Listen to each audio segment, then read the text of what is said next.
क्या कभी तुम्हारे साथ ऐसा हुआ है कि तुम अपनी पूरी जान लगा रहे हो, दिन रात मेहनत कर रहे हो, लेकिन फिर भी तुम्हें कोई रास्ता दिखाई नहीं दे रहा? जब तुम्हारे साथ वाले और तुम्हारे दोस्त आगे निकलते जा रहे हों और तुम वहीं के वहीं खड़े हो? जब रात को अकेले में बैठकर तुम्हें लगने लगे कि शायद मैं ही काबिल नहीं हूं, शायद मेरी किस्मत में ही हार लिखी है। अगर तुमने कभी भी इस अकेलेपन और डर को महसूस किया है तो आज रुक जाओ। यह कहानी तुम्हारे लिए ही है। कबीर पिछले 3 सालों से एक ही सपने के पीछे भाग रहा था। उसने अपने सारे शौक छोड़ दिए, दोस्तों से मिलना बंद कर दिया, दिन रात एक कर दिया, लेकिन हर बार मंजिल के पास पहुंचकर भी सफलता उससे दूर हो जाती। आज उसके एक दोस्त की बड़ी कंपनी में जॉब लग गई थी। सब खुश थे, जश्न मना रहे थे, सिवाय कबीर के। रात को कबीर एकांत में एक पुरानी नदी के किनारे जाकर बैठ गया। उसकी आंखों से आंसू छलक पड़े और उसने आसमान की तरफ देखकर कहा, कृष्ण, जब मैं पूरी ईमानदारी से मेहनत कर रहा हूं तो मुझे ही सजा क्यों? क्या मेरी किस्मत में सिर्फ दूसरों की जीत देखना लिखा है? तभी नदी के बहते पानी पर एक दिव्य रोशनी चमकी और श्री कृष्ण मंद मंद मुस्कुराते हुए उसके पास आकर बैठ गए। श्री कृष्ण ने कबीर के कंधे पर हाथ रखा और प्यार से कहा, कबीर, क्या तुमने कभी चीनी बांस के पौधे की कहानी सुनी है?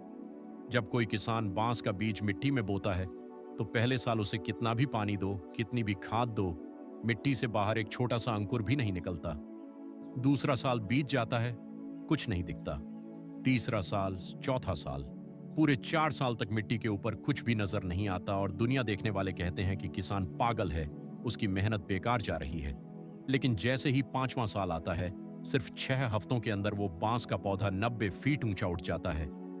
कबीर, तुम्हें क्या लगता है, क्या वो पौधा सिर्फ 6 हफ्तों में 90 फीट बढ़ा? नहीं। उन 4 सालों तक वो मिट्टी के अंदर चुपचाप अपनी जड़ों को इतना मजबूत कर रहा था कि जब वो 90 फीट ऊंचा खड़ा हो, ताकि कोई तूफान उसे उखाड़ न सके। तुम्हारा यह दौर तुम्हारी असफलता नहीं है कबीर, ये तुम्हारी जड़ों के मजबूत होने का समय है। ईश्वर तुम्हें सिर्फ एक छोटी सी जीत नहीं देना चाहता, वो तुम्हें इतना बड़ा बनाना चाहता है कि जब तुम ऊंचाई पर पहुंचो तो कोई परेशानी तुम्हें गिरा न सके। जो जल्दी मिलता है वो ज्यादा दिन टिकता नहीं, और जो हमेशा टिकता है वो कभी जल्दी नहीं मिलता। इसलिए जब दूसरों को फल मिल रहे हों तो जलन मत करो, और जब तुम्हारी मेहनत का नतीजा न दिखे तो रुकना मत, क्योंकि जिस दिन तुम्हारी जड़ें पूरी तरह तैयार हो जाएंगी उस दिन तुम्हारी सफलता की गूंज पूरे संसार में सुनाई देगी। सुनो, जो इस वक्त अपनी हार से निराश होकर बैठे हो, अगर तुम्हें लगता है कि तुम देर से चल रहे हो तो याद रखना, हर इंसान की जिंदगी की टाइमलाइन, समय अलग होती है।